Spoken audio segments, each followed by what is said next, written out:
Ha llegado, podríamos decir, el cierre perfecto a una sesión doble en la que hemos disfrutado de excelentes proyectos y de una rica conversación.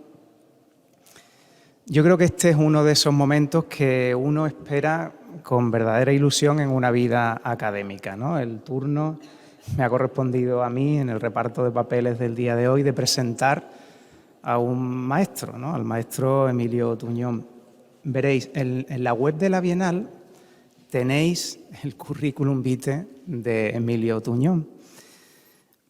Ciertamente lo tenéis en muchos otros sitios, claro, pero tuvimos que hacer el esfuerzo objetivo de resumir en unas pocas líneas una trayectoria que resulta realmente irresumible por la cantidad de energía desempeñada en su compromiso con la arquitectura.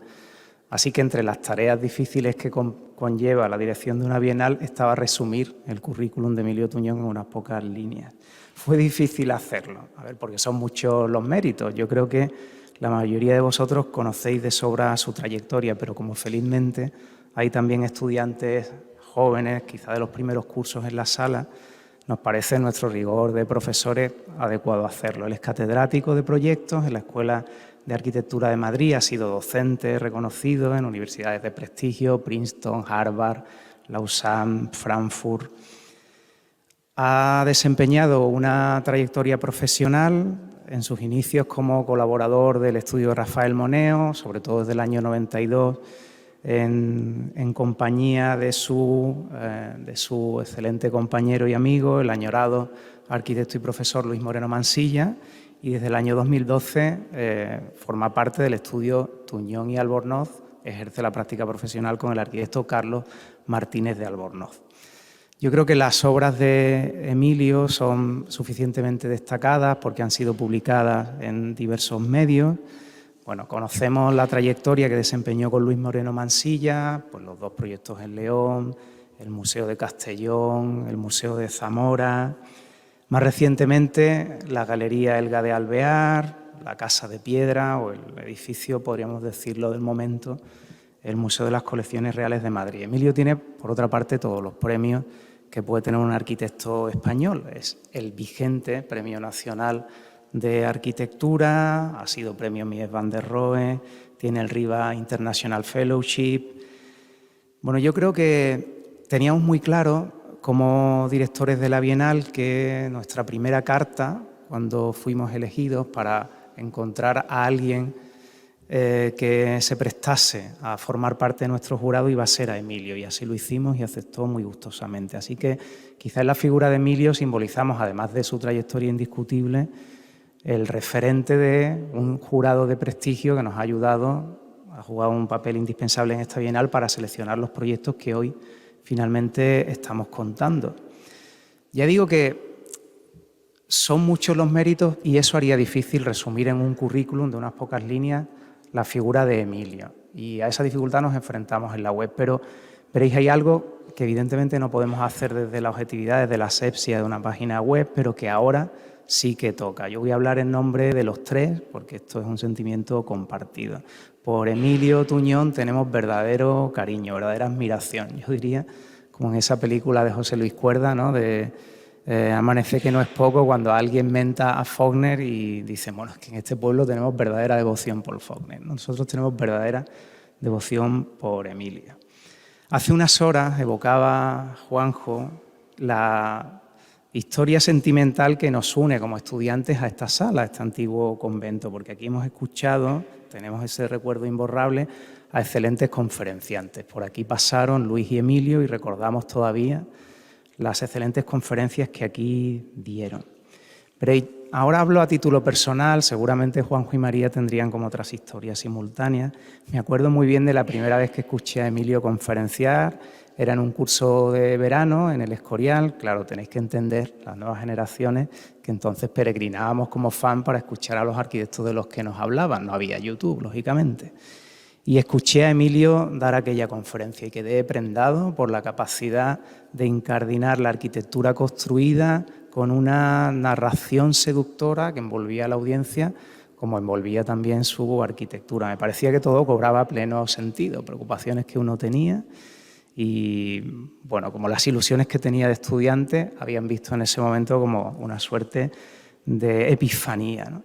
Veréis, Emilio concluyó esa conferencia contando una historia que yo no he olvidado, la voy a contar peor, que lo contó él, donde latía una definición preciosa sobre el sentido discreto, silencioso, secreto que tiene la buena arquitectura, ¿no? Él contaba que en un libro de Milan Kundera, que él dijo que no le interesaba mucho, el libro de la risa y el olvido, contaba Kundera una anécdota, glosaba una anécdota que ocurrió en el régimen comunista de la antigua Checoslovaquia, ¿no? El líder del Partido Comunista, Klement Gottwald, estaba dando un discurso, era el 21 de febrero de 1948, y estaba rodeado de su camarilla de amigos, ¿no? Compañeros del partido, y entre otros estaba el que era entonces su lugarteniente, Vladimir Klementis, entonces muy bien avenido con Gottwald. Y en un cierto momento empezó a nevar, y Klementis se quitó su sombrero y se lo dio a Gottwald, ¿no? Y Gottwald se lo puso, como una suerte de protección.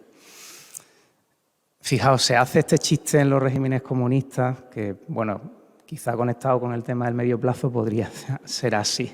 En esto del comunismo uno nunca sabe el pasado que le espera a medio plazo.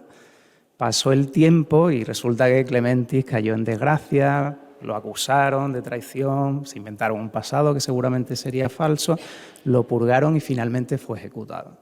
Y con el tiempo alguien se dio cuenta que en esa foto de Gottwald, en el balcón, aparecía junto a su amigo entonces, Klementis, lo cual no era correcto.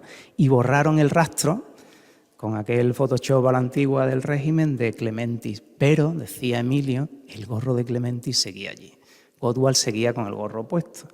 Y él trazaba en ese momento una semblanza de la mejor arquitectura, ¿no? La figura del arquitecto en la que nadie repara, pero que está allí secretamente dando acomodo, refugio, confortabilidad, calidez a alguien, ¿no? Que en el fondo es una definición muy parecida a la que hacía Faulkner, hablando de devociones, de la literatura. Decía él, es como encender una cerilla en el campo oscuro en mitad de la noche. Esa cerilla apenas sirve para iluminar la inmensa oscuridad, pero da calor, reconforta, ¿no? Crea una calidez cercana que él comparaba con la literatura y nosotros comparamos con la buena arquitectura.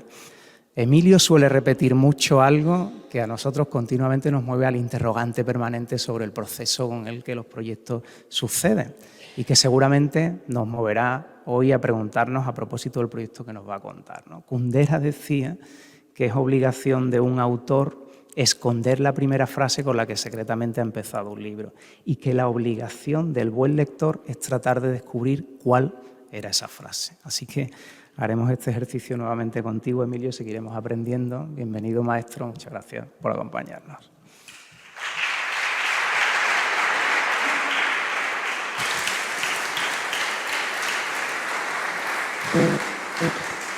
Si podemos poner el... Bueno, muchas gracias, Ángel. La verdad es que se me saltan las lágrimas. Bueno, yo creo que Ángel exagera, porque es una persona a la que queremos y la verdad es que es un placer siempre. No me había presentado nunca y me ha hecho muchísima ilusión.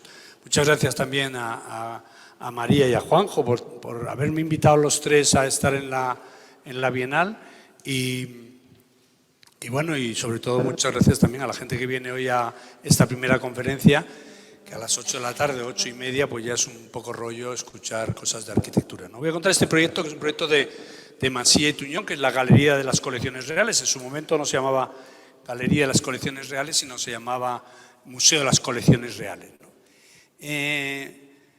Claro, Rafael Moneo, cuando le dieron algo en el Círculo de Bellas Artes, yo creo que era, en el Círculo de Bellas Artes, no, en la Academia de Bellas Artes, yo creo que cuando tomó el título de académico, dijo una cosa interesante al final, casi como esta cosa de Gottwald y Klementis, ¿no? Que a mí se me ha quedado grabado, que es: doy las gracias a la arquitectura porque me ha permitido mirar el mundo a través de sus ojos, ¿no?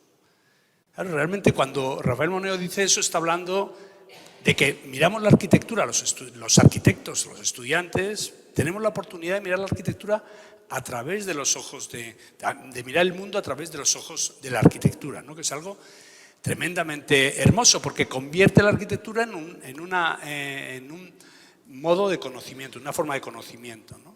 Y esa forma de conocimiento es interesante cuando uno de los digamos, esos filósofos de bolsillo que tenemos todos los arquitectos que nos inspiran en algún momento, ¿no? Cuando lees a Richard Rorty en el libro ese que se llama Contingencia, Ironía y Solidaridad, Rorty es un filósofo pragmatista, dice que el conocimiento se produce con o el éxito del conocimiento. Es interesante porque él es muy preciso, dice, el éxito del conocimiento, es decir, se refiere a su disciplina, se produce cuando coinciden las obsesiones privadas y las necesidades públicas, ¿no? Es como si hubiera dos cosas, las obsesiones privadas de las personas y las necesidades públicas. Cuando eso coincide es cuando se produce el éxito, ¿no? Es bonito porque si lo trasladas a la arquitectura y entiendes la arquitectura como una forma de conocimiento, dices la arquitectura en realidad tiene éxito, la arquitectura interesa, o la arquitectura se debe hacer o se produce como una coincidencia, ya no accidental, porque los arquitectos lo forzamos, entre las obsesiones privadas y las necesidades públicas, ¿no? Es bastante interesante entender la arquitectura así, ¿no? Nosotros toda la vida la hemos entendido así. La arquitectura es algo que se produce como esa oscilación entre las obsesiones privadas, es decir, aquello que tenemos los arquitectos, que nos interesa, que tiene que ver con nuestra vida personal, que tiene que ver con cosas contingentes, y las necesidades públicas, que están hablando un lenguaje universal, no como el lenguaje individual de los arquitectos, ¿no? Es cierto que cuando uno se va haciendo más mayor, cuando uno es más joven, piensa que las necesidades se deben de acomodar mucho a las obsesiones privadas, y cuando uno es más mayor empieza a pensar que a lo mejor son las obsesiones privadas las que se deben de acomodar a las necesidades públicas, ¿no? Pero eso es bonito pensar que la arquitectura también puede ser como la poesía, ¿no? Una prolongada oscilación, es la definición que daba Paul Valéry. La poesía es una prolongada oscilación entre sonido y sentido, ¿no? Sonido y sentido, ¿no? Sonido tiene que ver con esa condición de las obsesiones privadas, una condición más lírica, y sentido tiene que ver con la condición racional de las necesidades públicas, ¿no? Esta es una definición, me encantaría haberla hecho, ¿no? La arquitectura se produce como una prolongada oscilación entre sonido y sentido, ¿no? Y es algo que tiene que ver también con otro libro que os recomiendo, ya que sois estudiantes de alguno, que es el libro de Anton Capitel, que se llama La arquitectura como arte mediado, ¿no? La arquitectura como arte mediado. Es bonito porque habla de que la arquitectura, claro, todos nos creemos que es un arte, o bueno, mucha gente se cree que es un arte. Yo que vengo del mundo politécnico soy más escéptico respecto a eso, ¿no? Me interesa más el mundo de la poesía que el mundo del arte, ¿no? En relación a la arquitectura, ¿no? Entonces, esa cosa de la arquitectura como arte mediado está hablando de la condición, digamos, de la arquitectura como arte imperfecto, como arte impuro, como arte que en realidad depende de otras cuestiones. ¿De qué cosas? De las obsesiones, de las necesidades públicas. No tanto de las obsesiones privadas, ¿no? Sino de las necesidades públicas, ¿no? Lo que yo voy a contar aquí es una historia relativamente larga sobre el proyecto de colecciones reales, del Museo de Colecciones Reales, que podría entrar perfectamente en este mundo del medio plazo del que estamos hablando, ¿no? Todo lo que he estado contando tiene que ver con esa condición de medio plazo que tiene la arquitectura, ¿no? De qué es el pasado que nos trae al presente, qué es el presente que nos trae al futuro y qué relación queremos que tengan entre estas cosas, ¿no? Este es un proyecto que nosotros hemos trabajado unos 23 años, ¿no? 23 años, ¿no? Yo escribí este artículo en el 2016 que llamaba el tiempo como material de construcción, porque hablaba de esta condición que tiene el tiempo en la producción de la arquitectura, en la producción, en el desarrollo, en la construcción y en el uso de transformar las cosas, ¿no? Hablamos los arquitectos siempre de materiales de construcción que son muy físicos, pero hoy sí el tiempo lo consideramos también un material de construcción que nos hace que las obras sean mejores, que las obras tengan que ver más con lo que estamos nosotros definiendo. Porque en el fondo de la arquitectura, ¿qué es lo que hacemos? Pues construir los espacios donde se desarrollan las actividades de los seres humanos, ¿no?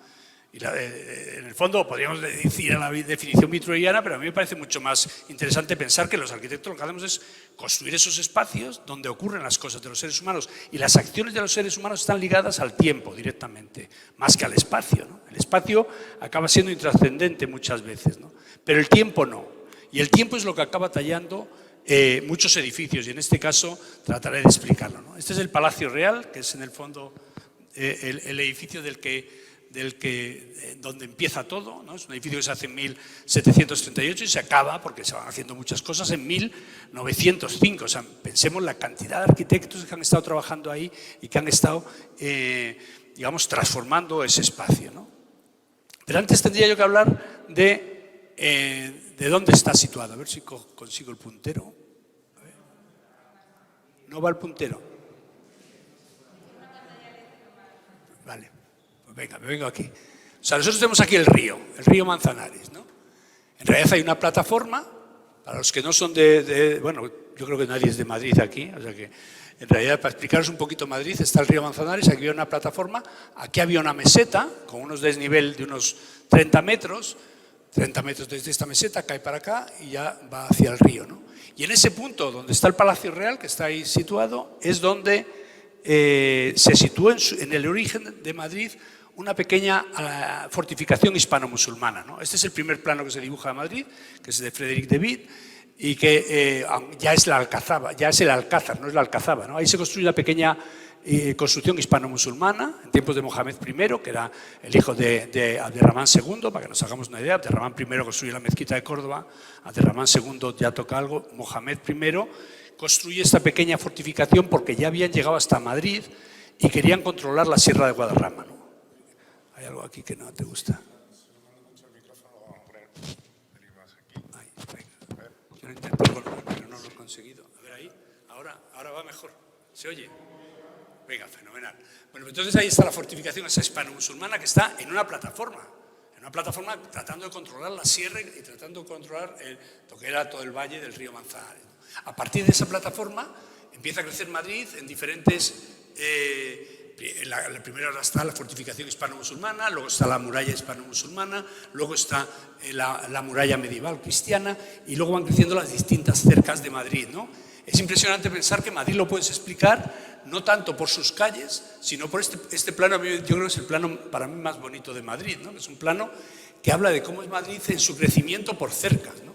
Ahí estaba la Alcazaba, que es el Alcázar ahí, no se puede señalar, pero bueno, ahí estaba la Alcazaba, que ahora es el Alcázar, el crecimiento de las diferentes construcciones, la Almudaina, la Medina, la muralla cristiana y las sucesivas cercas, ¿no? La verdad es que es un plano maravilloso que habla de cómo el origen de Madrid es en un punto que está mirando hacia el Manzanares y Madrid crece de oeste a este, ¿no? De forma tangente, ¿no?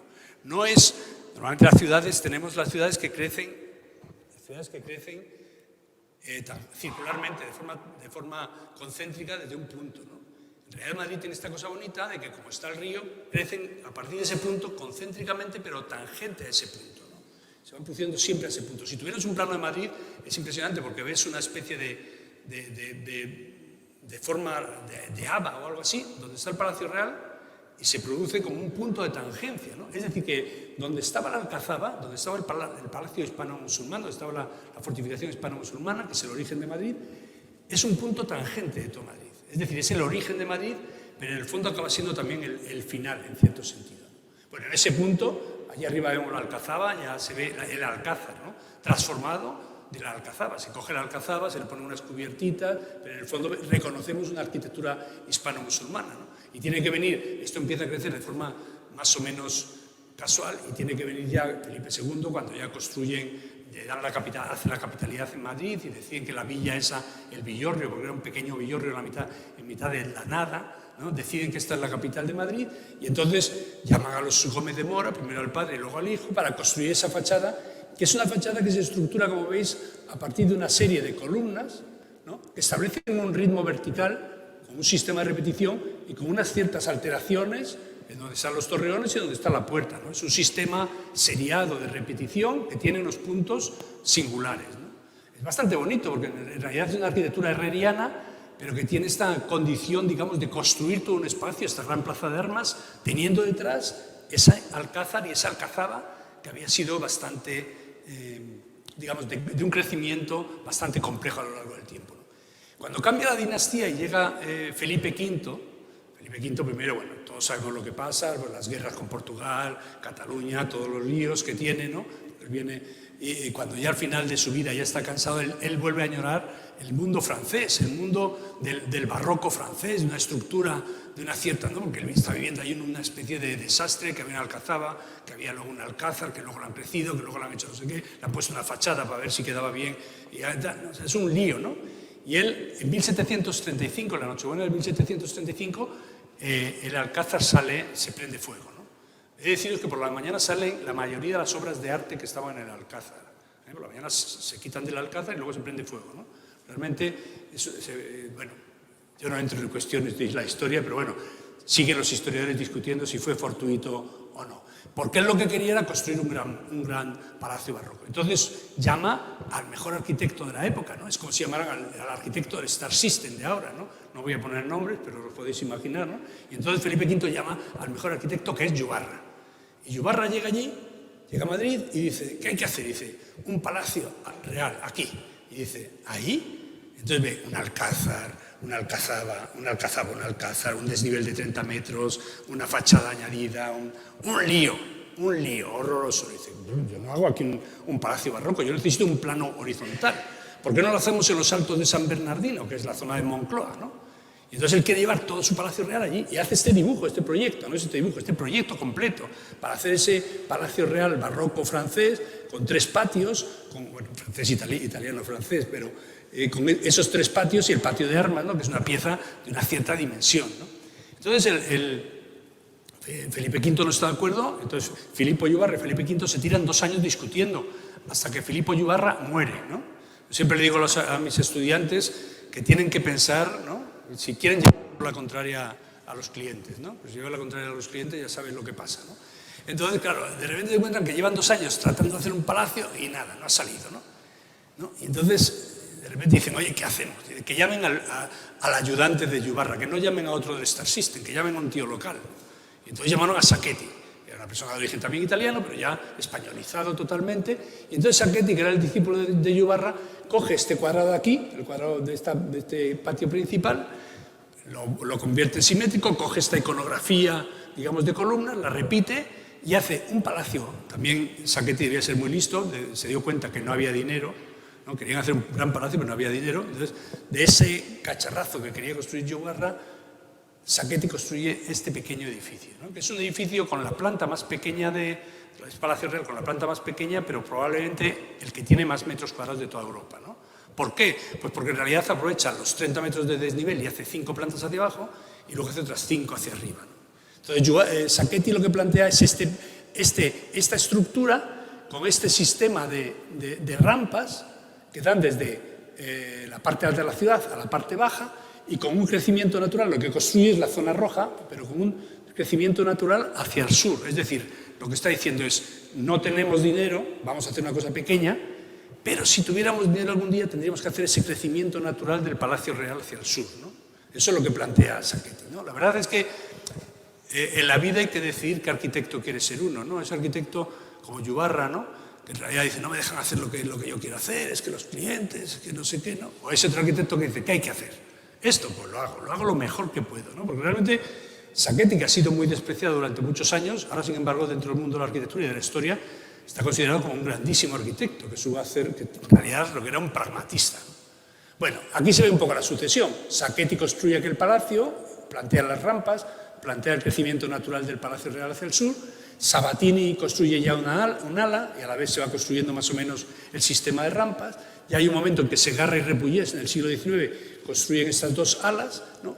Y a su vez aparece a finales del XIX, principios del XX, la Catedral de Madrid, construida por el Marqués de Cubas, cuyo basamento es bastante interesante, cuya cripta es bastante interesante, pero la acaba construyendo Chueca en 1994, me parece que la llegó a acabar, ¿no? Que es esta pieza de aquí.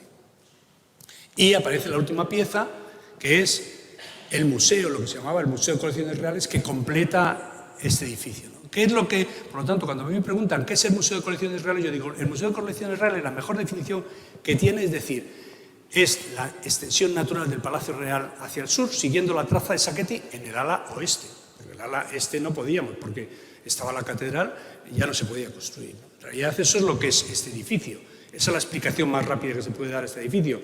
Se podría decir algo más, podríamos decir, bueno, también, como es un sitio que hay un desnivel de 30 metros desde la parte alta a la parte baja, y esto está empujando con las tierras y con el agua, porque Magritte, ya sabéis qué significaba, Magritte significaba algo así como la tierra de los diferentes arroyos o de muchos arroyos, ¿no? En realidad es cierto, aquí hay agua que está echando aquí, hacia Manzanares, entonces esto es una especie de muro de contención, casi una presa, que está conteniendo el empuje de Madrid, ¿no? Es bastante bonito, ¿no? y donde está a su vez habitado dentro, ¿no? Un muro de contención habitado. Pues dos definiciones o dos descripciones. El Museo de Colecciones Reales es la extensión natural del Palacio Real hacia el sur, siguiendo la traza de Sacchetti en el ala oeste, y un muro de contención habitado, ¿no? Por lo tanto, es una estructura de cierto peso, ¿no? Respecto a las colecciones, bueno, pues podéis ir a verlas. La verdad es que tienen 270.000 piezas, están expuestas 600, ¿no? Porque en realidad muchas están en los sitios reales. El Patrimonio Nacional es una institución que se crea en la República para, digamos, cuando se ha expropiado todas las propiedades a los reyes, para gestionar todas esas propiedades, bienes muebles e inmuebles de la monarquía, ¿no? Hay palacios, hay conventos, hay jardines, y a su vez hay muchas obras de arte que están en los sitios reales, diferentes sitios reales, y también en el Palacio Real. La operación era bastante importante porque hay que sanear el Palacio Real, quitando todas esas colecciones que están en los 5 niveles que hay hacia abajo, para poder ser utilizado para oficinas y traer esas colecciones al Palacio Real. ¿Cómo son las colecciones? Pues la colección de tapices mejor del mundo, si no fuera por la de Estambul, ¿no? La colección de carruajes mejor del mundo, si no fuera por la de Lisboa. La colección de armas mejor del mundo, si no fuera por la de Viena, ¿no? Estamos a punto de ganar la Champions, pero nos hemos quedado siempre ahí como... Bueno, es bonito porque la colección de Stradivarius sí es la mejor del mundo, porque no hay 10 Stradivarius juntos en ningún sitio, ¿no? Entonces, bueno, pero es una pieza viva que yo creía que iba a estar en el museo, pero al final sigue en Palacio porque una vez al mes se tocan los instrumentos en una sala que se llama la Sala de Columnas, poco más grande que esta, donde se hace una pequeña fiesta, se tocan los instrumentos, te invitan a 50 personas que van cambiando y puedes escuchar los Stradivarius para que no se estropeen, porque ya, como sabéis, los instrumentos musicales, sobre todo los violines, cuanto más se tocan, mejor suenan, ¿no? Entonces, bueno, este era un poco el encuadre, ¿no? El concurso, hubo 2 concursos, uno en 1999 y otro en el 2000. Hubo 2 concursos porque se hizo, bueno, perdón, esto está mal, uno en 1999 y otro en el 2002, ¿no? 2000 y 2002 más bien, ¿no? Hubo un primer concurso que luego la justicia falló que había estado mal hecho, lo que fuera, y luego hubo un segundo concurso que nosotros presentamos el mismo proyecto, ¿no? Entonces, ¿qué es lo que teníamos allí? Pues teníamos aquí, lo vemos perfectamente, el Palacio Real, con ese sistema también de repetición de columnas, una estructura de granito y caliza, cuyos elementos verticales son los que marcan el sistema, ¿no? Vuelve a tener un poco lo de la fachada de Gómez de Mora, que es una repetición de un sistema y que tiene ciertos puntos singulares, un desarrollo ya del 19, un muro de contención que existía, porque si no Madrid se hubiera caído, y una catedral acabada a finales del siglo XX, ¿no? Por Chueca Goitia, ¿no? Con este mirador, que también es bastante importante, que es el mirador de la Plaza de la Almudena, ¿no? En el concurso lo que se nos decía es que teníamos que hacer ese proyecto, que es un proyecto en la Plaza de la Almudena más un poquito del muro de contención sin llegar hasta el final.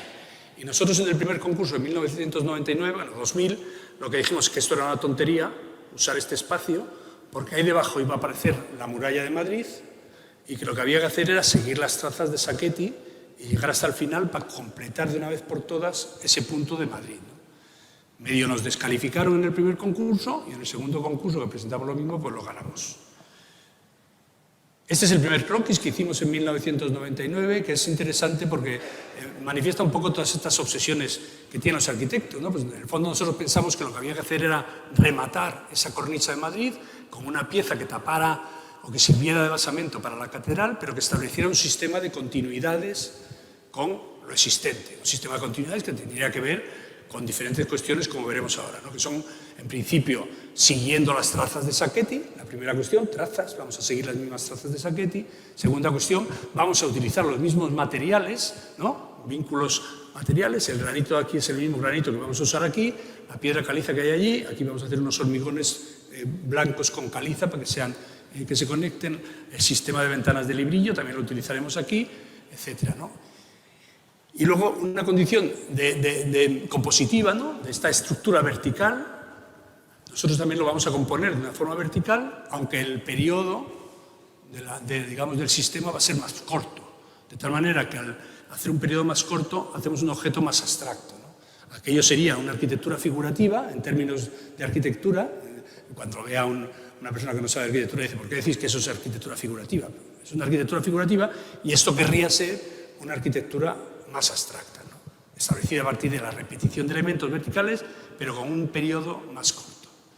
Y por último, la condición de la profundidad, ¿no? Estos muros de palacio tienen 2,5 metros y nosotros pensábamos que el edificio, para cuando se viera, tenía que verse, si estamos hablando de continuidades, tenía que tener también esos 2,5 metros, ¿no? Ya lo veremos ahora cómo se hacía, ¿no? Este es el concurso, como hicimos la maqueta, ¿no? Es bonito este dibujo, que una tesis que está haciendo Carlos Braje, que yo lo estoy haciendo de tutor, pues hemos descubierto este dibujo de Yubarra, que en realidad es una iglesia que según él es el origen del diseño del Palacio Real y también del de Sacchetti, ¿no? En el fondo es un dibujo y que habla también de la extensión esa natural hacia la derecha, como veis, con ese sistema de repetición de columnas, un poco casi el croquis tiene cierto común con esto, ¿no? Y estos eran los dibujos que hacíamos. Éramos muy jóvenes, como le decía el otro día yo a los alumnos de la escuela, lo veí, cuando saqué este dibujo dije, realmente éramos muy jóvenes, ¿no? Porque planteábamos un dibujo aquí hablando de que la plaza de la Almudena sería algo así, no tendría nada, podríamos ver la Sierra de Madrid, ¿no? Habría una puertecita ahí al fondo muy chiquitita y la palabra museo, ¿no?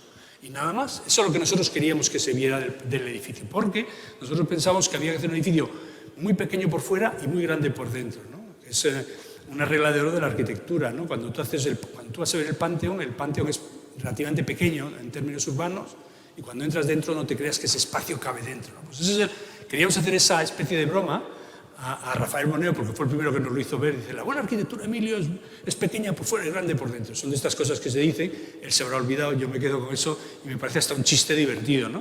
Pensar en hacer un edificio que es tan pequeño por fuera que solamente se va a ver una puertecita. Y cuando entres dentro va a ser bastante grande, ¿no? 40.000 metros cuadrados, ¿no? Estos dibujos eran así, hablaban un poco de esta valla que sería con esas letras de museo. La Comunidad de Madrid nos dijo que era imposible, el Patrimonio nos dijo también que no sabían si se iba a llamar museo. Estamos hablando del año 2000, ¿eh? O sea, que no sabían si se iba a llamar museo, ¿no? O sea, cosa que nos presentamos un concurso que era un museo de las colecciones reales y decían, es que esto no sabemos si se llamará museo, ¿no? O sea, que algo pasaba. Y luego esta entrada tan chiquitita que va a ser todo de hormigón y piedra de granito, hormigón por dentro y piedra de granito por fuera, y que simplemente teníamos un gesto ahí a la realeza con una pletina de oro de 2 centímetros, ¿no? Eso estaba en pequeñito en la memoria, ¿no? Pondremos una pletina de oro, la puerta tendrá una pletina de oro de 2 centímetros por 30 que marcará la entrada, ¿no? Es bonito porque, claro, esa pletina de oro, todos cuando lo preguntaban decían, ¿pero esto es una pletina de oro? Sí, vamos a poner una pletina de oro, ¿no? Cuando hubo recortes dijeron, oye, hay que recortar, pues quitamos el oro. Entonces nos ahorramos millones, ¿no? La verdad es que estuvo bien como mecanismo. Es una especie de McGuffin, ¿no? Yo creo que los proyectos siempre ponen un McGuffin así que te desvíen. Bueno, esto es lo que se había que hacer, que era un proyecto que estaba... ahí se ve muy bien la tipología, también, una tercera descripción del proyecto. La tipología del museo es un museo descendente. Museo descendente es cuando tienes una colección muy grande, 270.000 piezas, un solar limitado, en este caso era bastante limitado, esa piececita longitudinal de 150 metros por 20, ¿no? Más o menos que teníamos, una altura también definida, no podíamos subir más que la altura de la armería, que era lo que habíamos planteado nosotros como sistema de continuidad, ¿no? Por lo tanto, la dimensión estaba hecha, salían 40.000 metros cuadrados y es lo que hay, ¿no? Entonces, es un museo, mucha colección, planta muy pequeña, y eso quiere decir que tienes que ponerlo en diversos niveles, ¿no? Entras por abajo normalmente a un museo descendente, coges un ascensor y luego vas cayendo, ¿no? El Guggenheim de Nueva York o el Thyssen de Madrid, ¿no? O sea, entras abajo, subes arriba. Hay muchísimos museos así, es un museo típicamente urbano. Pero la gracia de este museo es que era un museo invertido, descendente invertido, porque entrabas por arriba, ibas bajando por la rampa y luego cogías un ascensor que subía, ¿no? Por eso tenemos... la cabeza, digamos, de funcionamiento es esta, que es una cabeza con la escalera, con la rampa, ¿no? Como de promenar, con un ascensor muy grande para 150 personas, 2 ascensores para 20, unas escaleras aquí de incendios, doble, y aquí lo mismo pero para interno, ¿no? Los museos son dos estructuras que se superponen, son como 2 edificios.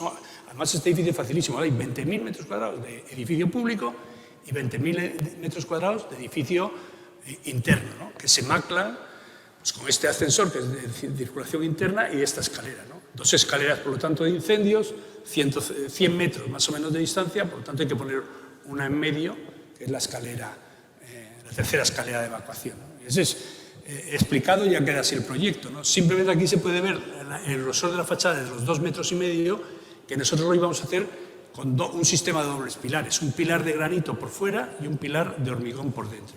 De tal manera que esos pilares se podían ir moviendo en la construcción para unas veces dejar entrar la mirada y ver el campo del Moro y otras veces vedarlo para que no entrara también la luz de poniente, ¿no?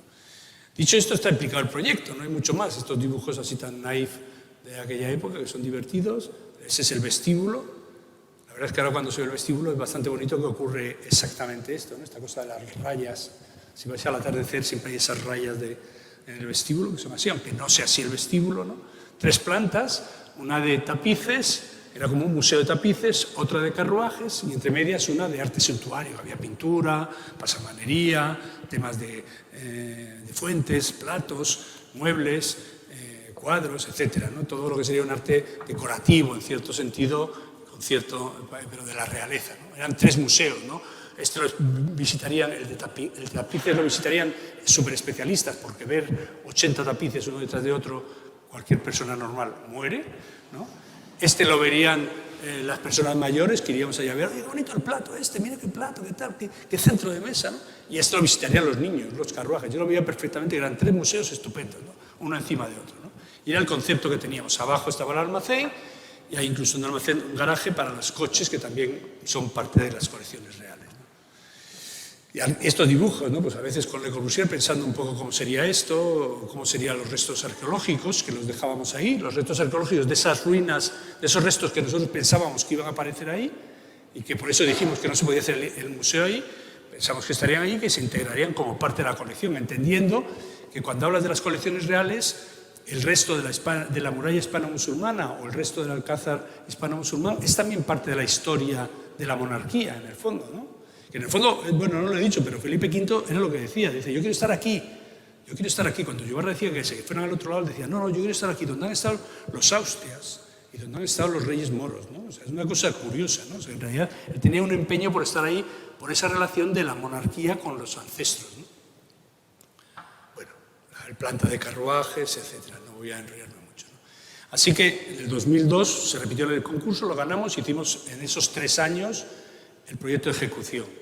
Lo digo como los alumnos, que ahora estudiantes, pero los estudiantes se creen, uy, un ejercicio de una semana, uy, es mucho tiempo para mí, yo con un día me basta, ¿no? Cuando pasa un ejercicio de 5 meses, les parece increíble, ya no saben qué hacer, ¿no? Porque no saben qué definir, ¿no? Pues 23 años definiendo cosas, 3 años haciendo el proyecto de ejecución y discutiendo con todo el mundo, ¿no? Bueno, aquí aparecieron nuevos programas, cafeterías, oficinas, etcétera, ¿no? Es bonito verlo, ahí se entiende muy bien esa extensión del Palacio Real, ¿no? Hacia el sur, y se vuelve a ver esa sección, ¿no? Lo que antes no había es que necesitábamos un muro de contención mucho más poderoso, 5 metros, para poder hacer aquí también un drenaje, ¿no? Y entonces el edificio se tuvo que desplazar en un quiebro más de los que ya ocurre, de hecho, en la fachada. Pero nos descubrimos una cosa bastante divertida, y es que Txeka Goiti, el gran defensor del patrimonio histórico-artístico, no había tenido ningún reparo en cuando construyó el ala de la catedral, que viene aquí, en demoler la muralla medieval y la muralla hispano-musulmana, ¿no? Está demolida por bueno, un desastre. Entonces tenemos 2 salas, ¿no? Son 2 salas interesantes porque esta tiene más altura, es menos interesante en términos arquitectónicos, históricos, pero tiene 10 metros, y con lo cual se ve la muralla bien. Y esta es más bajita porque se ven, el cubo de la muralla tiene como 3 metros o cosas así, pero esta tiene mucho interés porque es una puerta, que era la puerta que daba a la entrada a la zona real del este. Bueno, no cambiamos muchas más cosas, seguimos con el mismo esquema del núcleo de ascensores, la rampa, una zona de instalaciones aquí importante, el muro de contención ya que cogía más. O sea, el muro de contención en realidad es todo esto, pero temporalmente era esto lo que funcionaba durante la construcción, el núcleo interno, etc. Y este es el muro de la fachada, que en realidad se planteaba un muro de fachada pues hecho con un muro de granito por fuera, un muro de hormigón dentro, o sea, un pilar de 1 por 1 de fachada, de granito, un pilar de 1 por 1 de hormigón. Entonces había sitios donde podías mirar y hay sitios donde en realidad esto se mueve y ya tapa el agujero para que no puedas ver, ¿no? Pero en realidad acaba teniendo estos 2,5 metros que le da al museo una cierta profundidad cuando lo veamos. Bueno, que esto es un render, pero un render del proyecto. La verdad es que la impresión a veces los renders lo que se parecen luego a la realidad. O sea, esta foto la podríamos tomar ahora, en primavera, y quedaría más o menos así, ¿no? Ese render que habla un poco de la profundidad de los muros respecto al palacio, ¿no? Es importante, en este render también se ve cómo la altura es la altura de la armería, de lo que construyó Segarra-Repullés, y cómo habla de esa continuidad, a pesar de que aparece ese mirador de la Plaza de la Almudena, ¿no? También hicimos algunos renders de cómo pensamos que había que hacer la museografía, suspendiendo los tapices de cables, etcétera, cosa que luego ocurrió finalmente, ¿no? Y empezamos la construcción en el 2006, ¿no? Y empezamos con el muro de contención, la estructura de contención, ¿no? Y es interesante porque, claro, nosotros siempre tratamos de quitar la cimentación de todos los proyectos porque nunca se sabe lo que te vas a encontrar. Pero aquí había mucha arqueología, había muchos problemas de desnivel, había mucha agua, y les convencimos de hacerlo como un proyecto aparte, ¿no? 2006-2008 fue la construcción de ese muro de contención. En el 2008 llegó la crisis. Entonces es curioso porque nosotros hicimos este dibujo en el cual proyectábamos el muro de contención, este es del proyecto de ejecución, ¿no? Proyectábamos este muro de contención con los restos arqueológicos ahí y luego dibujamos dos trozos del edificio como se podían construir, ¿no? En realidad esto es lo que luego ocurrió, porque en el 2008 llegó la crisis y dijeron vamos a parar el edificio, no se va a hacer. Y yo les dije muy seriamente, oye, no podemos dejar de hacer este edificio, porque lo que aguanta no es este muro de contención es temporal. Lo que aguanta, el auténtico muro, es la estructura del edificio. Bueno. Entonces yo les convencí de que había que dilatarlo en fases. Y por eso ha tardado tantos años. Muchas veces la gente me pregunta, ¿por qué ha tardado tantos años? Bueno, pues aparte de todos los líos, porque en realidad cuando hicimos esto y lo acabamos, nos dijeron que no era posible construirlo. Entonces hicimos una fase de estructura, una fase de fachada y cubierta, y una fase de instalaciones, y luego una fase de museografía, evidentemente, ¿no? En realidad hemos hecho, aquí lo simplifico en 5 proyectos, que son los 5 sustanciales, pero hemos hecho 30 proyectos, el otro día los contamos, ¿no? O sea, el edificio está hecho con 30 proyectos diferentes, 30 proyectos de trozos, ¿no? Entonces hicimos este muro de contención, que era lo que estaba hecho, con pilotes, unos pilotes de sacrificio y luego otros que interseccionaban con estos, y que pues se iba construyendo así, íbamos haciendo pilotes desde arriba, hacíamos unas vigas perimetrales, metíamos unos anclajes, pedimos a la iglesia que si nos dejaba meter unos anclajes debajo de Suez temporales, nos dijeron que sí. Todavía estoy pensando por qué nos dijeron que sí, porque vamos,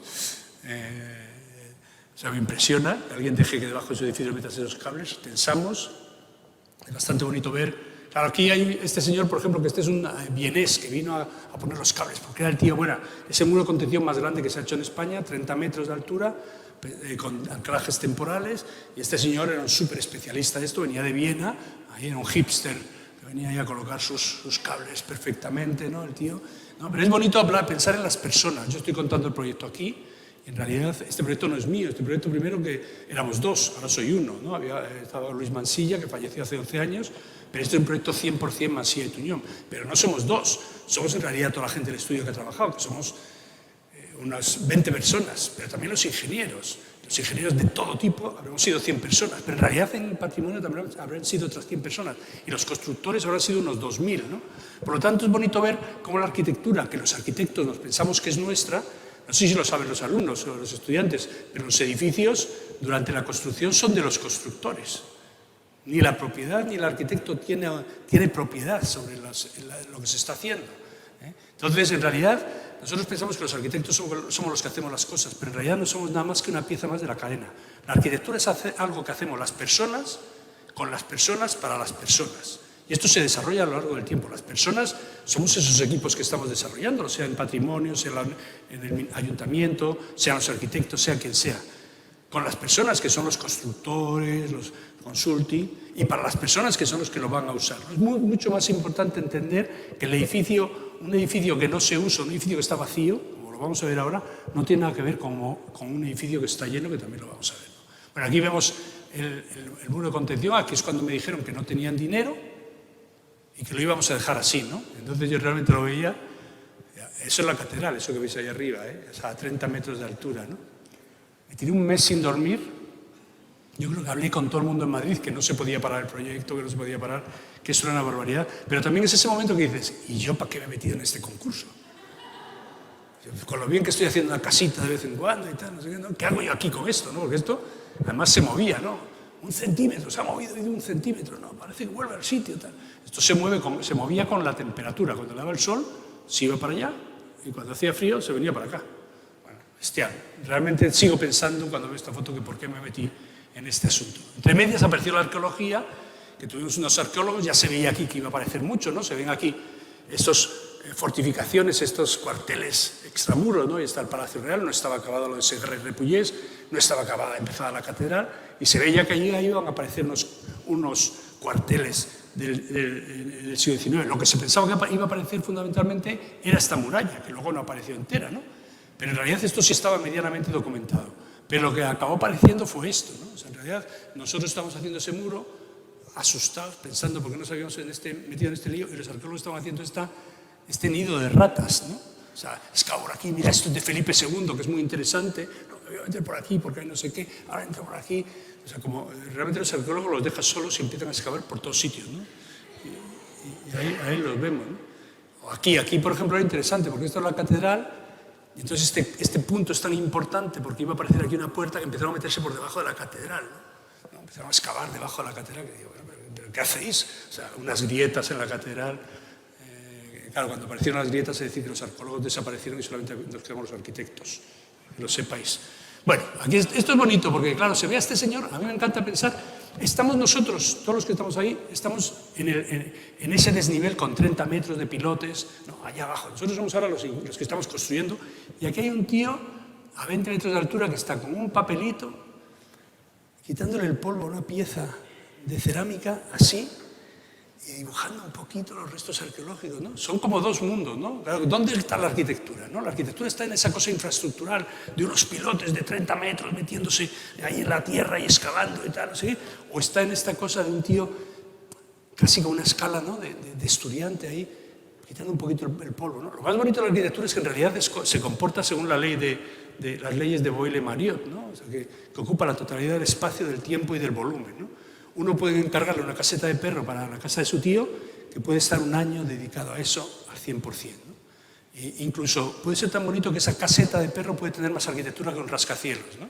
En Nueva York, que es lo que parece que todos los arquitectos quieren hacer, ¿no? O sea que es un milagro. En realidad los arquitectos siempre tenemos cosas que hacer, ¿no? Porque es precioso que al final ese trabajo local, pequeño, menudo, tiene tanta arquitectura, ¿no? Como puede ser un rascacielos. Yo siempre me acordaba de ese montaje de Juan Navarro, que es una columna dórica, a base de una columna dórica, y un pesito, ¿no? Que habla sobre la gravedad, ¿no? En realidad, el pesito cambia el significado de la columna, ¿no? Y la columna cambia el significado del pesito, ¿no? Pero es tan interesante el hecho de colocar un pesito como el hecho de construir una gran columna. Bueno, eso nos da esperanza, porque este es un proyecto muy especial que no lo volveremos a hacer ni vosotros ni nosotros, porque no habrá un sitio como este, no habrá un presupuesto como este, no habrá un lugar como este, ¿no? Yo creo que eso será bastante importante. Entonces, frente a lo que iba a aparecer, que era aquella cosita pequeñita, acabó apareciendo todo esto, ¿no? Todos los cuarteles extramuros, una fábrica de gas, la muralla, que había sido comida por Sueca, un trozo, y bueno. Es bonito porque la fábrica de gas era una pieza que no tenía ningún valor arqueológico, pero fue bastante interesante. Estaba contaminando la totalidad del campo del Moro, ¿no? Porque esto se produce, se coge hulla, se quema la hulla, y al quemar la hulla produces una especie de petróleo, chapapote más bien, y gas, ¿no? El gas se va para el Palacio Real y el chapapote se había quedado aquí todo y estaba contaminando, ¿no? Nosotros cuando lo encontramos nos parecía increíble porque lo cogíamos, eran como plastilina negra, ¿no? Lo tocábamos, tal, y estábamos ahí tocando, mira, tal, bueno. Entonces decidimos reciclarlo, ¿no? O sea, bueno, reparar este asunto de contaminación. Y aparecieron 2 camiones blancos, salieron, ¿os acordáis la película de E.T.? Cuando salen todos con unas cosas blancas andando, todos tapados, y nosotros con las manos llenas de chapapote pensando, o sea, algo, o estos están exagerando la actuación, o nosotros vamos a cogernos un cáncer de mano, ¿no? Pero bueno, aquí acabamos, y esto lo limpiamos, y es una cosa que es muy tonta, no se cuenta, pero gracias a esto, en las fotos aéreas se veía esa zona del campo del Moro que estaba envejeciendo, que estaba tal. En cuanto se ha quitado toda esa contaminación de ahí, de repente ha vuelto a coger fuerza, ¿no? Realmente las acciones muchas veces de descontaminación son tan importantes como las. Bueno, toda esta zona lo desmontamos, evidentemente. Apareció también hay la Casa de los Infantes, que bonito nombre, la Casa de los Infantes, un prostíbulo, ¿no? Entonces también se tomaron datos, se desmontó, etcétera, ¿no? Porque los arqueólogos tienen que decidir dónde se quedan. Y lo más importante para ellos era la muralla hispano-musulmana, era el punto clave, ¿no?, del asunto. Bueno, la estructura, como he dicho, era esto, éramos muy niños, muy jóvenes, lo modulamos todo a uno por uno, ¿no? Realmente yo ahora lo pienso y digo, joder, qué modulación más tonta, ¿no? Pero bueno, era lo que hicimos, 1 metro de pilar, 1 metro de vacío, y eso es lo que se ha hecho. Entonces hicimos eso que todos los arquitectos quieren hacer toda la vida, como eran naves de 16 metros por 120, pues hicimos esos encofrados deslizantes sobre raíles que se encogen, se mueven y tal. Fue bastante increíble porque hicimos una estructura, teníamos todo el tiempo del mundo, porque en realidad lo que quería Patrimonio es que esto se dilatara en el tiempo y nos dedicamos a hacer soluciones constructivas bastante cuidadas, ¿no? Entonces, todo esto estaba hecho de hormigón blanco, bastante cuidado, y hubo un momento en que se paró porque ya no había más dinero y nos estuvimos un año parados, ¿no? Entonces, este año parados teníamos estas fotos, lo publicó Arquitectura Viva porque era como una maqueta construida, casi era un espacio, y tan bonito era que empezamos a llamar a la gente, ¿no? Y empezar ya a llamar a los estudiantes, ¿no? Entonces, yo creo que es el edificio más visitado por estudiantes de arquitectura en obra, ¿no? Porque toda la Escuela de Arquitectura de Madrid pasó, pero pasaron casi todas las escuelas de arquitectura de España, casi todas las escuelas de arquitectura de Estados Unidos, venían aquí a ver una obra en construcción, en fase maqueta, ¿no? Y estos espacios, todos construidos con esa escala que tiene, y bueno, como una maqueta blanca, de cartón blanco, hecha así, ¿no? La verdad es que fue bonito, ¿no? Y en este momento falleció Luis, ¿no? Febrero de 2012, fallece Luis, teníamos la estructura ya acabada, nos habíamos dedicado ese año a enseñarlo a los alumnos y a los arquitectos y a los vecinos, que estaban muy reticentes con el proyecto, de decir que ya cuando la mitad de los vecinos, cuando vieron esos espacios, empezaron a enrollarse, la mitad, la otra mitad todavía seguía reticente, hemos tenido que esperar a la inauguración para que se solventen todos los problemas, ¿no? Este es un momento interesante, ¿no? Porque bueno, falleció Luis, la verdad es que es un desastre, nos quedamos huérfanos de Luis y seguimos haciendo el proyecto, ¿no? Es bonito porque yo, cuando se inaugura el edificio en julio, pues seguía viendo a Luis por las esquinas del museo, ¿no? Es la última obra que hicimos, el último edificio, y bueno, se acaba 11 años después de que él falleciera, ¿no? Pero el edificio tenía esta presencia en estructura, ¿no? Parada la obra en estructura con este hormigón, ¿no? Casi como una torre horizontal, ¿no? Que entonces los amigos se dedicaron a ayudar, como siempre, ¿no? Los amigos, ¿para qué tenemos amigos? Para ayudar, ¿no? Emilio, te vas a cargar el edificio. Se ha muerto Luis y lo vas a joder todo. Y decía, joder, no me puede estar ocurriendo esto, ¿no? Decía, tienes que dejarlo de hormigón, tienes que dejarlo de hormigón. Bueno, muchos amigos, ¿eh? Algunos, cuando lo he contado el otro día en la escuela, uno dijo, yo era de esos. Decía, tienes que dejarlo de hormigón, está tan bonito de hormigón, es tan bruto, tan bonito, no lo acabé de dejarlo así como una maqueta. Digo, pero bueno, yo he prometido que esto iba a ser de piedra de granito, como el Palacio Real, que iba a tener no sé qué, que iba a tener sus ventanas, sus ventanas auriculares, y lo vamos a hacer por encima de esto, vamos a hacer el proyecto que habíamos proyectado Luis y yo. Bueno, los amigos ya sabemos que están para eso, siempre para ayudarnos. Y entonces pasamos a la siguiente fase, que era el cerramiento, ¿no? de la fachada, ¿no? Los cerramientos son bonitos, pero están hechos todos con granito. Hemos de pensar que España se había parado. Los dos grandes batolitos de granito, que es uno en Extremadura y otro en Galicia, que ellos fardan tanto los de Galicia como los de Extremadura, que son capaces de cubrir toda la tierra con granito, pavimento de granito, son capaces de cubrirlo. Entonces no tenían nada que hacer, todos mirándose unos, o sea, la construcción parada no tenían que hacer. Entonces apareció aquí una obra que era, no sé, me parece que eran 500.000 metros cúbicos de granito, ¿no? Y entonces, bueno, aquí empezamos calentándonos y cada vez las piezas eran más grandes, más.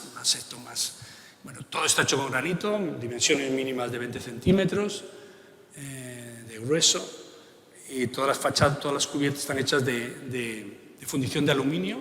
El granito no se podría hacer ya hoy, no se podría hacer ni por coste, ni porque tendrían disponibilidad para hacerlo, porque realmente fue un disparate, pero fue un disparate que encajó en un momento que era una crisis bestial de la construcción, ¿no? Entonces, bonitos otros materiales, ¿no? Desde el punto de vista del cerramiento son solamente el granito y el aluminio, ¿no? Todos los vierteaguas son de fundición de aluminio, de 2 metros por 1 metro, las tejas son piezas de teja plana así, ¿no? Como de 1,5 metros por 60 centímetros, ¿no? Es una construcción un poquito bestia, ¿no? Por ejemplo, las piezas de granito que pesaban 2.500 kilos, tuvimos que hacer una volteadora especial, que diseñarla, porque venían en horizontal, y había que ponerlas tuvimos que diseñar estos dos cacharros, ese para voltearlas y esta para hacer este movimiento, porque este movimiento en construcción es muy difícil, este movimiento es muy fácil con la grúa, pero este no es tan fácil, ¿no? Y sobre todo si es de precisión, a 1 centímetro por aquí y 1 centímetro por allá.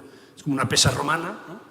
que desliza y permite meter la pieza ahí, ¿no? Bastante, la verdad es que el diseño de esto es bastante bonito y permite esa construcción tan precisa que tiene, ¿no? Que este es el espacio intersticial, ¿no? Tenemos un pilar de granito fuera, de 1 metro por 1 metro, un pilar de hormigón de 1 metro por 1 metro dentro, y estas piezas de fundición de aluminio lacadas en blanco, como si fueran los librillos de la ventana del Palacio Real, pero que hacen esta galería de mantenimiento que les encanta a todos los fotógrafos de todos los periódicos salir ahí y sacarse, cosa que es una irresponsabilidad, porque salen con un cinturón de esos o no deberían salir. Pero bueno, en las inauguraciones todo el mundo hace barbaridades. Bueno, este es el sistema, un poco de pilares que yo os decía, cómo se van enfrentando unos con otros en algunos puntos y separando en otros para ir creando esa especie de zigzag y permitiendo pasar la luz en unos sitios a otros, ¿no? Este es la parte de atrás, la parte de delante ya con el basamento, que es donde están los almacenes, 20.000 metros cuadrados de almacenes y talleres de restauración, y luego 20.000 metros cuadrados de la parte de arriba, ¿no? Entonces ahí se ve la pieza de la rampa que completamos de la de Sacchetti, era el último elemento que había dibujado Sacchetti de la rampa, y es el último que se construye ahí, con un ladrillo similar al de la rampa, y bueno, un poco aquí se ve lo que se había planteado. Este es el edificio acabado ya cuando se construye, ¿no? Entonces después de los acabados fueron las instalaciones, ¿no? Que bueno, pues acabamos haciendo todo este tipo de instalaciones bestiales, ¿no? También entonces la sala de bombas, yo siempre lo pongo porque me gusta, pero bueno, podría haber puesto otros espacios, ¿no?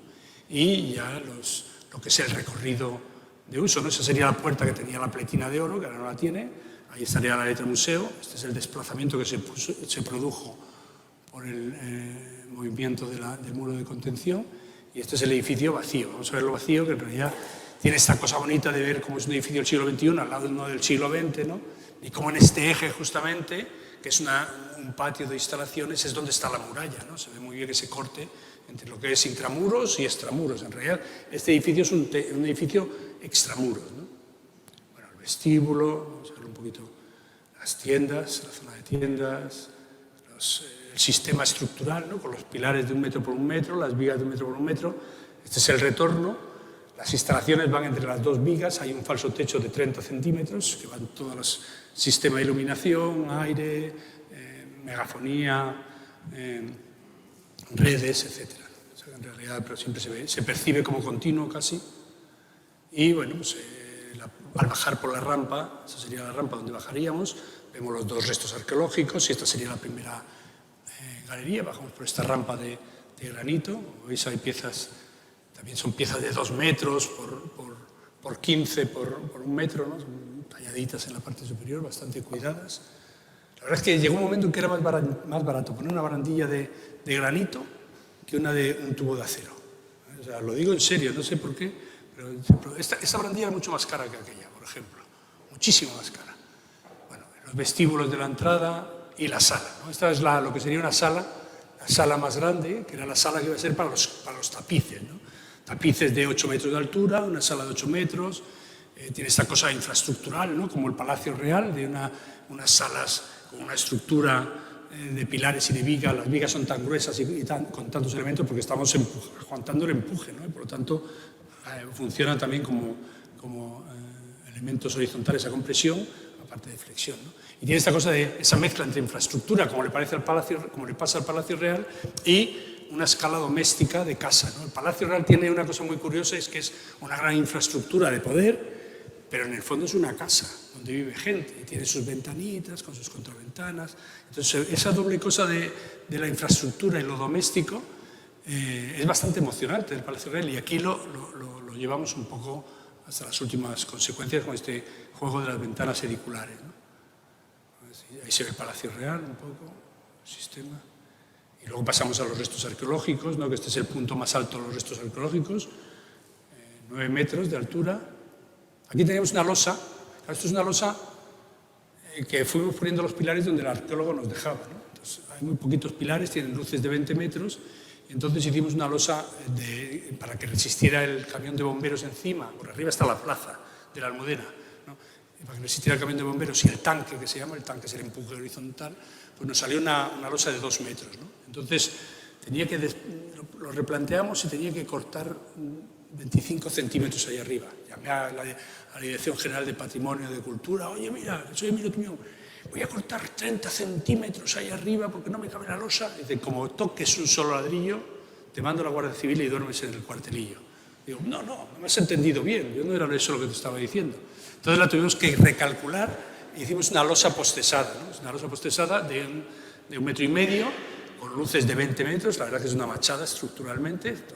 La apreciamos los arquitectos y los ingenieros, la gente no lo va a apreciar nunca. Es bonito esa cosa de que es una pieza muy esbelta, con luces muy grandes y tiene esta cosa de los pilares siempre colocados en los sitios donde nos dejaron los arqueólogos. Hay cosas raras aquí, por ejemplo. Esto es la muralla hispano-musulmán, que en realidad le habían quitado las piedras y luego la medalla cristiana, la muralla medieval, se recubrió con esas piedras, ¿no? Y esto, sin embargo, que todos pensamos, por ejemplo, que es muy importante, pues eso es, por ejemplo, una bajante del siglo XIX. Esto es una bajante que coge el agua de arriba y lo baja abajo, ¿no? O sea que, no sé si esto... No sé si es esto.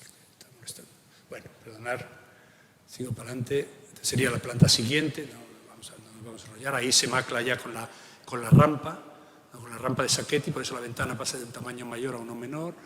O aquí abajo, que tiene ya la sala de carruajes, con este pozo de luz, que recoge toda la luz para la rampa, ¿no? Y que ya salta a este espacio con esas...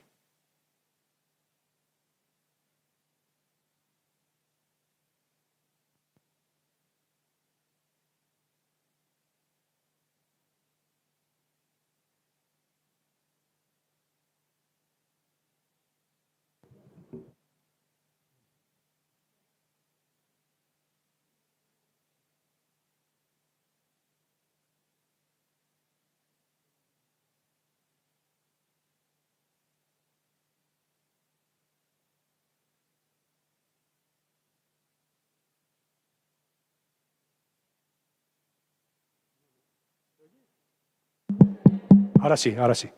Venga, voy a dejar... Bueno, pues aquí esto sería el Museo de Carruajes, que tendría esta salida para que los carruajes tienen que moverse una vez al mes, como los violines. Entonces tenía esa puerta grande para eso. Bueno, las zonas de almacenes, no voy a enrollarme mucho, que son todo este basamento, ¿no? Vuelvo a repetir, hay 20.000 metros cuadrados aquí en este basamento, 20.000 en la zona pública, el trozo de la rampa de Sacchetti que completamos. En este caso, esto que se ve por aquí no son almacenes, son zonas de instalación. Aquí. Esto es muy importante. Esta es una calle que va desde la Cuesta de la Vega a la Cuesta de San Vicente y que, claro, cuando en España teníamos problemas de terrorismo, el Campo del Moro, que está a la derecha, no dejaban que nadie se acercara al Palacio Real, ¿no? Entonces había esta calle que era una especie de muro, como si esto fuera una cárcel de seguridad, como un guardia civil, y desde 1999 nosotros empezamos a decir que esto tenía que ser público. No podía ser que el Campo del Moro tenía que llegar a tocar al Palacio Real, porque es uno de los monumentos de Madrid y tal, y que esto tenía que recorrerlo la gente. Bueno, ahora lo veremos que hemos conseguido hasta aquí. O sea, se puede andar por ahí, pero bueno, funciona bastante bien porque te permite ver el Palacio Real y te permite ver el jardín y entrar desde las dos puertas al jardín. Funciona mucho mejor. Pero bueno, aquí se ve todo el sistema de pilares, con esa cosa de la profundidad que os decía, de los 2,5 metros, con cómo se tapa en algunos momentos los huecos y otros se abren, ¿no? Y cómo se van moviendo los pilares, la bajada al garaje y la carga y descarga ahí, no tiene mayor trascendencia. Y los almacenes, ¿cómo serían los almacenes? Esto es una foto cogida del País, porque no nos dejaron hacer fotos a nosotros de esto. Sin embargo, apareció un reportaje precioso del País del interior, que sacamos esta foto de ello. Bueno, y al final ya estamos en el 18, ¿no? Entonces en el 18 empezamos con la museografía, hubo un concurso, nos dijeron que nosotros no éramos capaces de hacer la museografía, que iban a convocar un concurso para que lo hiciera el mejor museógrafo del mundo mundial. Entonces nos presentamos y lo ganamos nosotros con Manuel Blanco, ¿no? Y entonces seguimos trabajando, ¿no? La verdad es que fue bastante divertido dar la satisfacción de que te monten un tribunal de 40 personas para decirte que eres un mierda, en realidad convencerle de que eres tú también uno de los grandes museógrafos del mundo. He de reconocer que era Manuel Blanco, el que tiene más mérito. Pero bueno, Manuel Blanco, yo organizé un equipo con EMTI, Manuel Blanco, Telefónica, y el diseñador también, Manuel, ahora os digo el nombre, que es el diseñador Premio Nacional también, y organizamos un equipo para la museografía. Pero previamente nos interesaba mucho esta cosa a la escala, ¿no? Esta es una ventana del Pozo, por ejemplo, para que nos demos cuenta, esta es la Cuesta de la Vega, ¿no? El tamaño de esa ventana, que quiere ser una ventana con librillo, con escala edicular, con escala doméstica, pero en realidad es un elemento tremendamente infraestructural, ¿no? Entonces, en este proceso, en realidad ocurre otro fenómeno, que es desde el año 2002 que ganamos el concurso, empezamos a decir, oye, necesitamos un director. El presidente de Patrimonio Nacional de aquel momento nos dijo, está prohibido hablar con los curators, con los curadores, con los conservadores de las colecciones. Las colecciones no tienen un director, tenían distintos conservadores de las 40 colecciones, ¿no? Entonces, hacer el proyecto y ellos ya luego se acomodarán. Bueno, trabajamos, pero en 2018 nombraron director ya. Y lo primero que hizo, que hace un director cuando le nombran, es decir que todo está mal hecho, ¿no? Pues eso, todo está mal hecho. Entonces empezamos ya a hablar con él y en realidad hizo un cambio interesante, ¿o no? Que es que nosotros desde el primer momento del programa museológico de 1999, el esquema era así, acceso arriba, tapices, arte suntuario, carruajes y almacenes. Se entiende perfectamente, ¿no?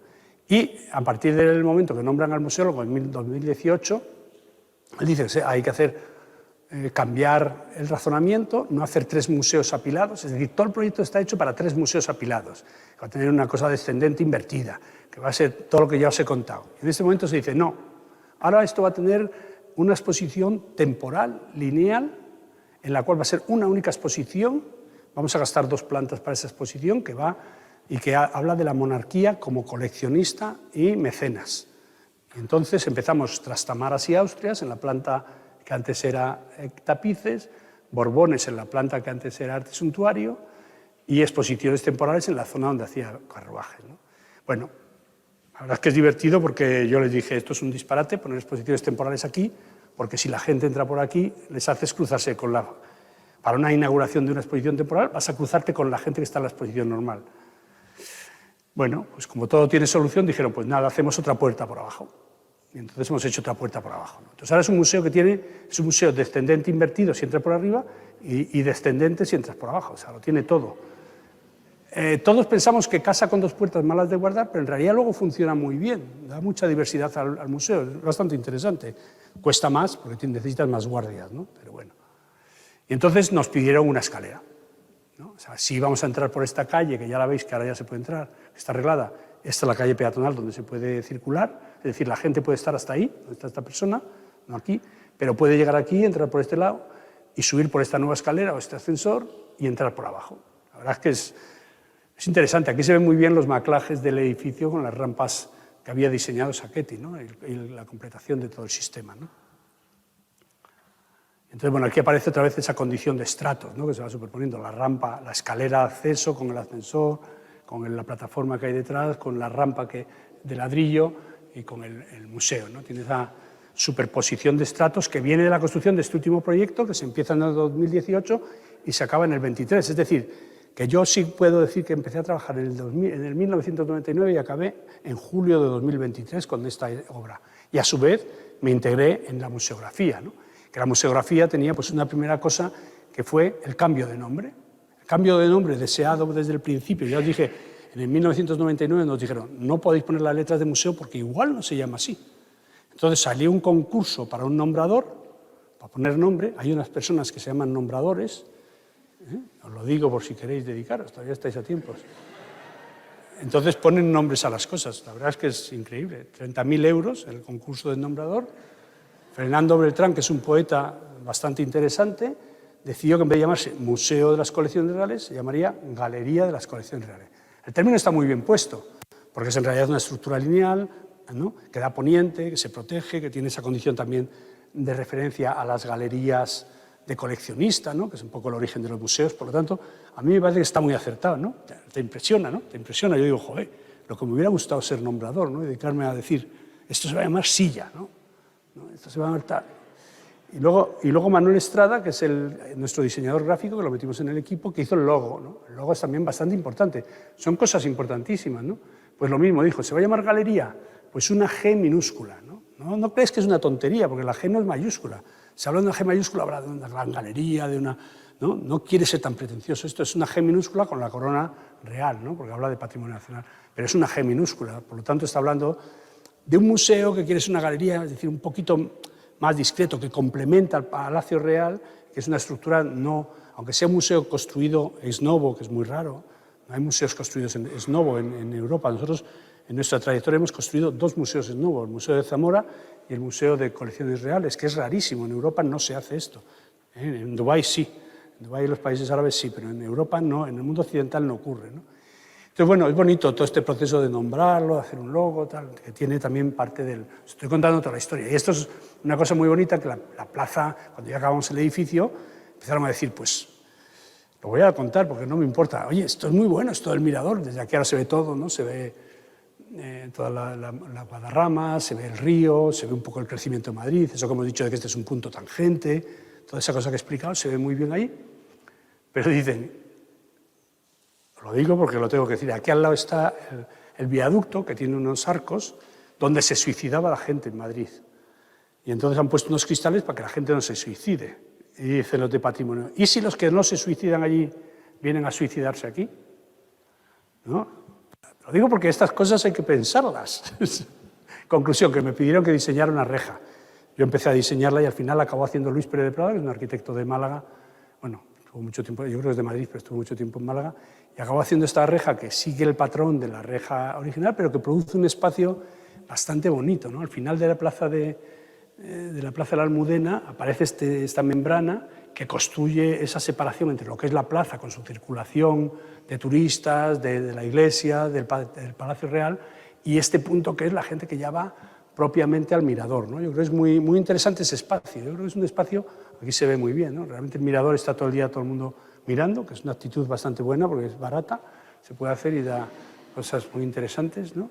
Y entonces está este espacio de entrada que hace como una especie de área de quietud, ¿no? Antes de entrar, ya se ven ahí los logos, la entrada, y es bonito, ¿no? La sensación entre este ruido que hay aquí un poco con tanta gente y ya cuando entras que tiene esta sensación ya un poco más de galería, ¿no? De galería. Aquí están los nombres de todos los sitios reales y este es el vestíbulo propiamente. Hemos pasado por esa puertecita pequeñita y ya hemos entrado en un espacio grande, ¿no? Esa ley de hacer que los edificios sean muy pequeños por fuera y muy grandes por dentro ya se produce aquí, pero cuando empiezas a bajar no te puedes creer que haya tanto edificio, ¿no?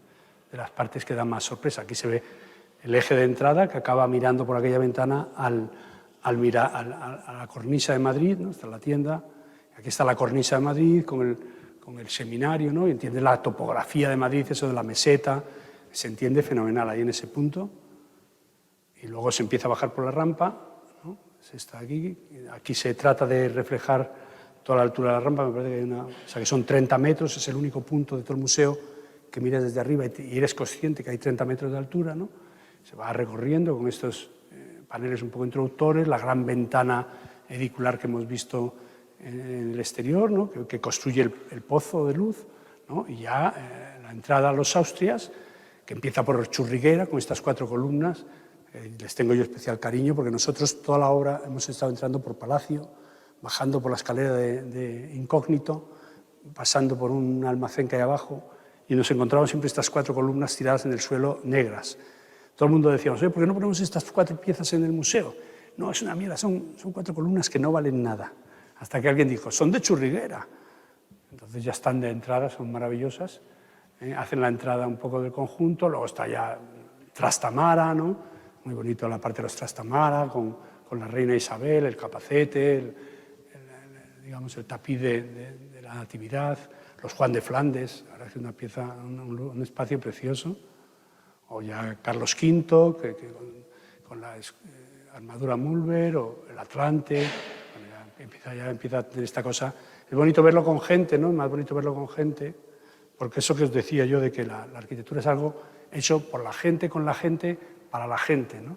Esto es el momento más importante, ¿no? Claro, cuando después de 23 años que has estado tú llorando, empujando, haciendo todo lo que fuera para que se abriera el museo, para que se acabara, de repente lo ves con gente y dices, bueno, es que realmente ha valido la pena que 2.000 personas estén trabajando aquí durante 23 años para que la gente pueda ver esas colecciones, que son 600 piezas nada más, no son muchas más, pero Pero bueno, aquí Felipe II, también es bonito ver cómo la estructura, en la anterior incluso se ve mejor, ¿no?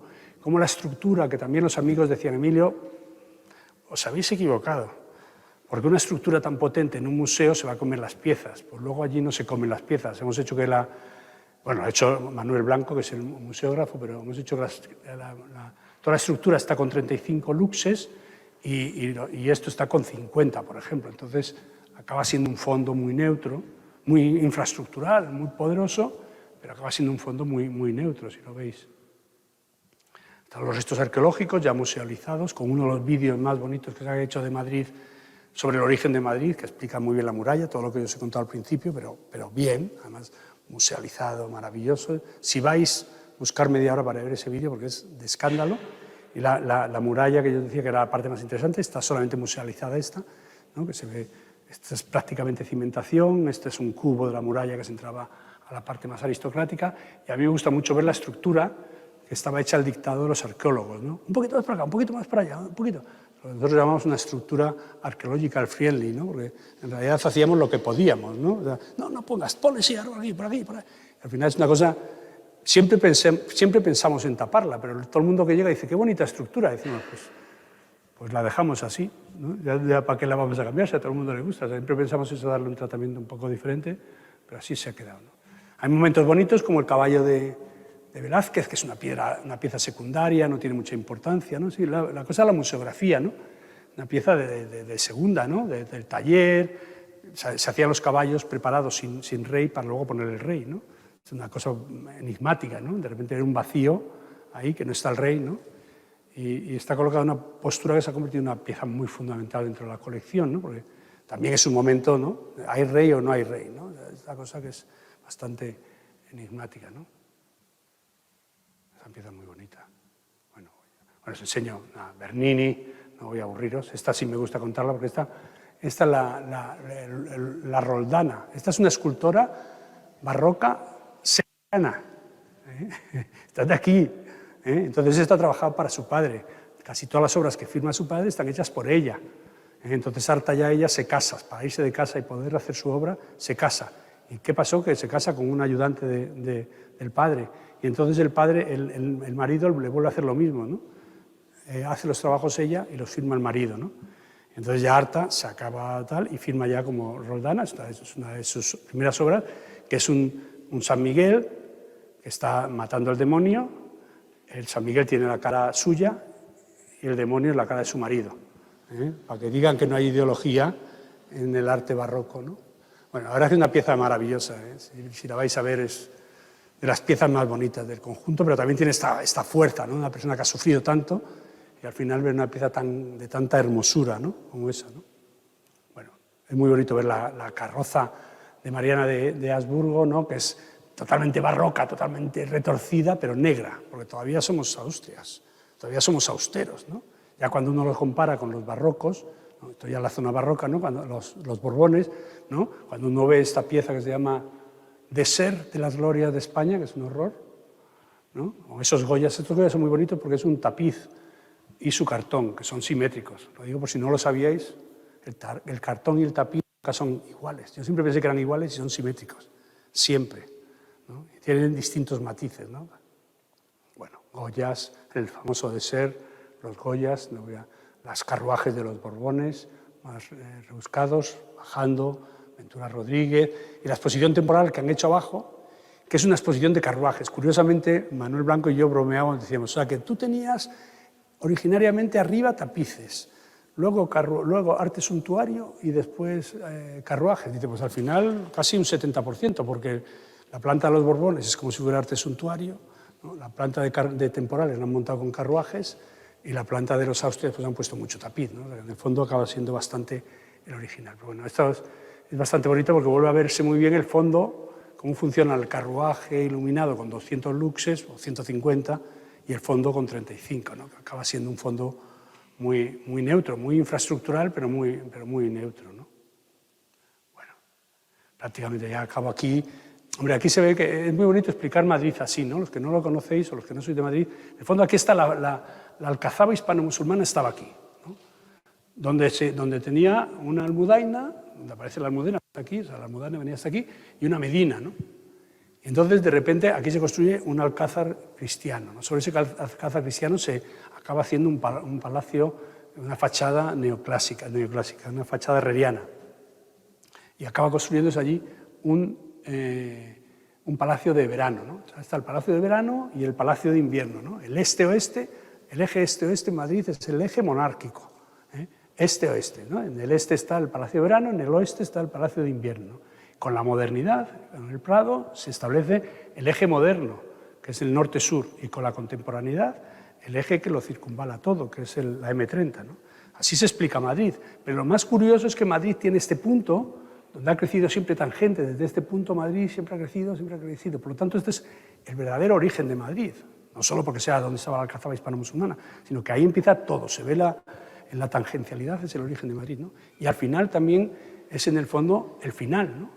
El final, con esta construcción ya de esta pieza, ¿no? Que hace este bodegón arquitectónico, donde hay una pieza del siglo XVIII, ¿no? Es esta, una pieza del siglo XIX, una pieza del siglo XX y una del siglo XXI, ¿no? Que todas construyen esa última postal o esa última imagen de Madrid, ¿no? Hemos visto que era el origen de Madrid, porque es donde empieza Madrid, pero también es la imagen ahora representativa de lo que es el Madrid con toda su complejidad de capital y monárquico, ¿no? Y claro, esto han sido 23 años, que habla un poco de esta condición que yo hablaba al principio, ¿no? De ese sonido y sentido que yo hablaba, de esa oscilación permanente entre obsesiones privadas y necesidades públicas, y esa cosa del arte de la arquitectura como un arte impuro, un arte mediado, un arte que acabas estando dependiendo de las necesidades, caprichos a veces, de tanta gente que te rodea, ¿no? Y que plantea la arquitectura como una gran conversación, ¿no? Una conversación que se desarrolla en el tiempo, que es el auténtico material de construcción de la arquitectura. Muchas gracias.